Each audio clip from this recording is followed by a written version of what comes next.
Most adults were never taught how money actually works, and that's not your fault.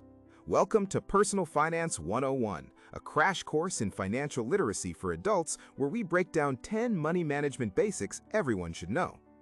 Building strong financial literacy this year starts with mastering the fundamentals of how money works. First, understand your pay stub. Money skills start with knowing what you're actually taking home after taxes and deductions. Second, know the difference between gross income and net income. Gross is what you earn. Net is what hits your bank account. Third, master the 50-30-20 budgeting rule. 50% of your net income for needs, 30% for wants, and 20% for savings and debt repayment. As Warren Buffett once said, do not save what is left after spending, spend what is left after saving. Fourth, understand compound interest. It can either build your wealth or silently deepen your debt.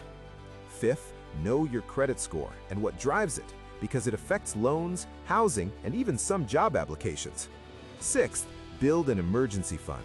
Financial experts like Sue Zorman and the Consumer Financial Protection Bureau recommend setting aside 3 to 6 months of living expenses.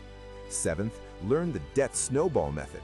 Pay off your smallest debts first to build momentum and motivation.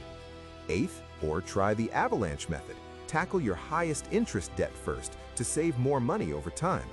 Ninth, understand assets versus liabilities. Assets grow your wealth. Liabilities drain it.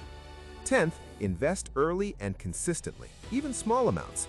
As Warren Buffett has often emphasized, time in the market is one of your greatest financial advantages. Financial education isn't about perfection, it's about progress, one sustainable step at a time. This is for educational purposes only and not personalized financial advice.